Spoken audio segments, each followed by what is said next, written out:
In this video lesson, I'm going to show you how to use your SafeAssign report to check yourself for plagiarism before your teacher checks you. So here I am in my Blackboard course, and I have turned in an assignment. So I'm going to go in to graded work and quizzes, and I'm looking at my descriptive paragraph. So when I open this up, I can see right now, okay, my teacher hasn't graded it yet. And what I see over here where it says SafeAssign, this is what I'm looking for. This is the plagiarism checker that I use and that a lot of other professors at OU use as well. And I scroll over and I see 50% overall match. 50% is very high, so that makes me feel a little bit concerned. And I'll note that when you first submit your assignment, this will say something like report pending. So you usually have to wait. It can take anywhere from a few minutes to a few hours for this report to be completed. So make sure you always check back after you turn it in. So I'm going to click this little arrow, and I'm going to view Originality report. Okay, and now here I am with my SafeAssign Originality report. And again, over on the right side, I can see 50% is like the top line number. They say 50% of this paper is questionable. And so if I look over on the left, it highlights specific sentences. So I see first this sentence highlighted in green, and so I'll click on it. Ooh, and it tells me high match, 100% match. On the left is the student paper, so what I turned in.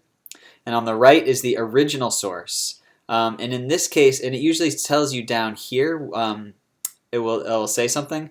So original source, and I can click on this little, where it says open matching source. I can click that and it will take me, okay, so it found this on a website. And it's saying that what I wrote was copied 100% from this website. And that is because I copy and pasted from this website. So I can see that that's a problem, and there, I've got two issues. One is that I didn't paraphrase it or quote it, so I'm probably going to have to rewrite this sentence with some paraphrasing. And then the second thing is I did not include a citation to my source, so I'm going to have to do that. I'm going to paraphrase this sentence and I'm going to add a citation before I resubmit my paper here. I also see highlighted in blue. I'll click on this. Okay, another high match, 100%.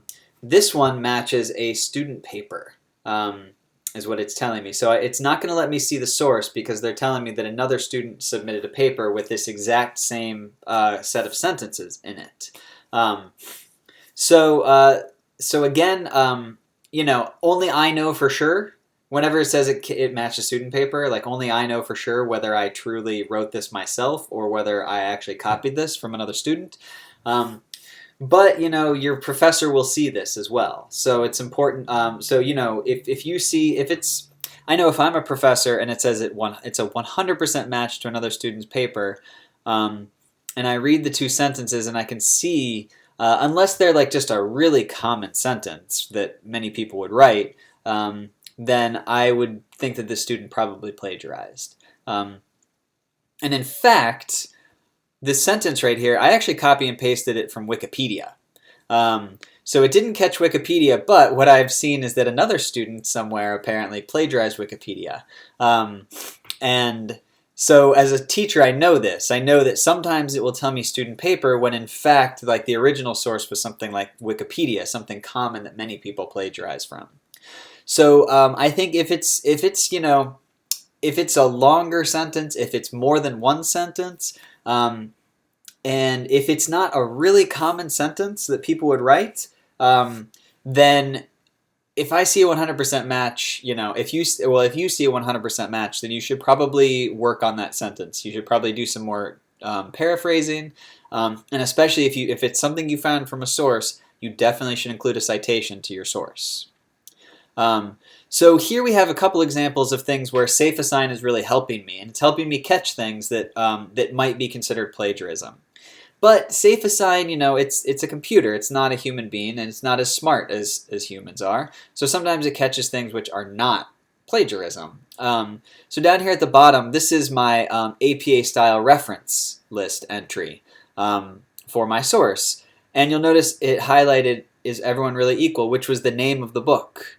And it tells me it's 100% matched, but then if I click on the original source, it actually takes me to the website of the author of the book. And if I scroll down just a little bit, I can see, okay, there's the book.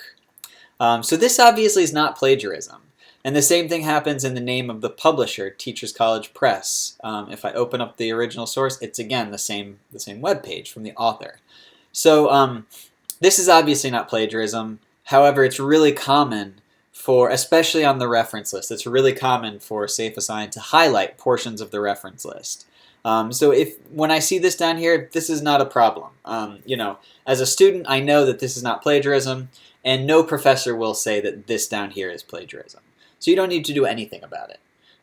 So I think the goal of this is to really use of course, the goal is not to plagiarize at all, but the goal is to use SafeAssign here to check yourself, to see especially if you got something from a website, did you paraphrase it enough so that SafeAssign won't pick it up?